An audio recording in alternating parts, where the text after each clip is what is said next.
So now we will be solving exponential equations where the equations involve absolute value.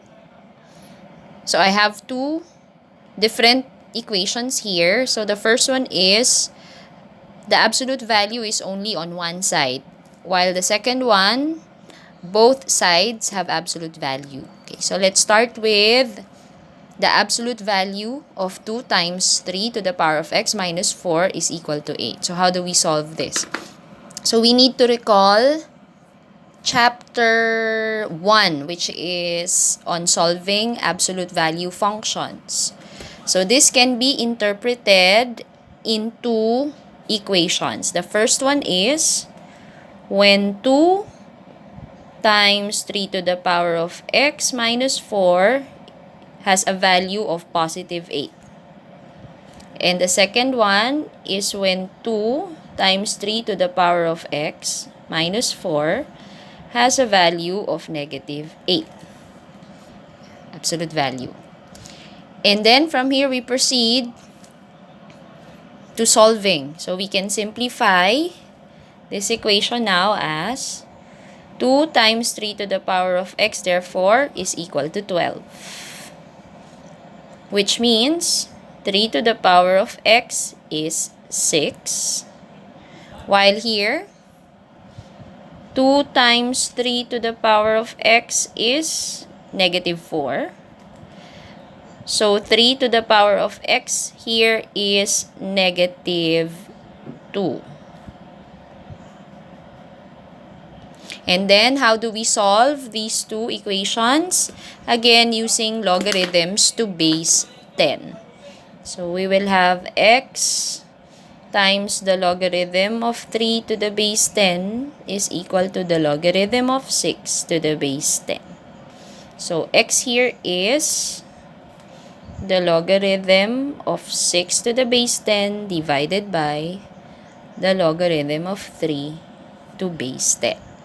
Which we just follow the same procedure for this other value of 3 to the power of x. So here, x times the logarithm of 3 to the base 10 is the logarithm of negative 2 to the base 10.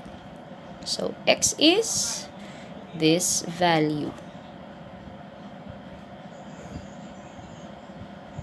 And then just use your calculator to find the values correct to 3 significant figures. Okay, so now what if both sides have absolute value? Again, recall what we learned from chapter 1. So, one of the methods in solving equations where both sides have absolute value is to square both sides. So, we will be using that here. So, we will be squaring both sides, left and right. So, this will be the square of 5 times 2 to the power of x plus 3. And then we also square the right side. So, this will be the square of 5 times 2 to the power of x minus 10. Okay. This is a binomial. One term, two terms. So we have two terms here and also two terms here. So remember how to square binomials. So we just have to follow that. So the square of this will be 25 times 2 to the 2x. And then we multiply the first to the second, and the result we multiply again by 2. So I will get 30 times 2 to the power of x. And then we square the last term, which is 9. So this is the square of the left side. Now equals to the square of the right side. So we just repeat what we did. Square this term, the first term. I'll get 25 times 2 to the 2x. Multiply the first with the second, then the result by 2. So I will get That's negative 100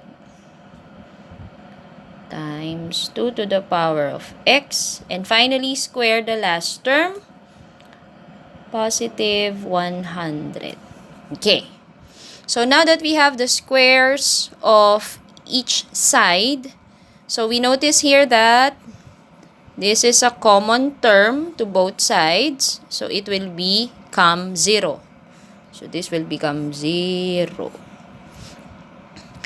Then we collect or we combine those with the same terms.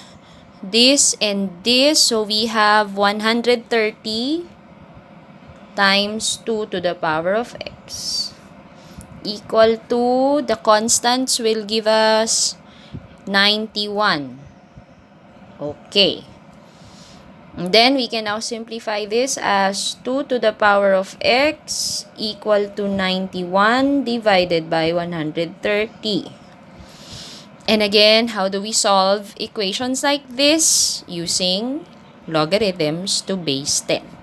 So we will have x times the logarithm of 2 to base 10 is equal to the logarithm of 91 over 130 to base 10, which means x is this value.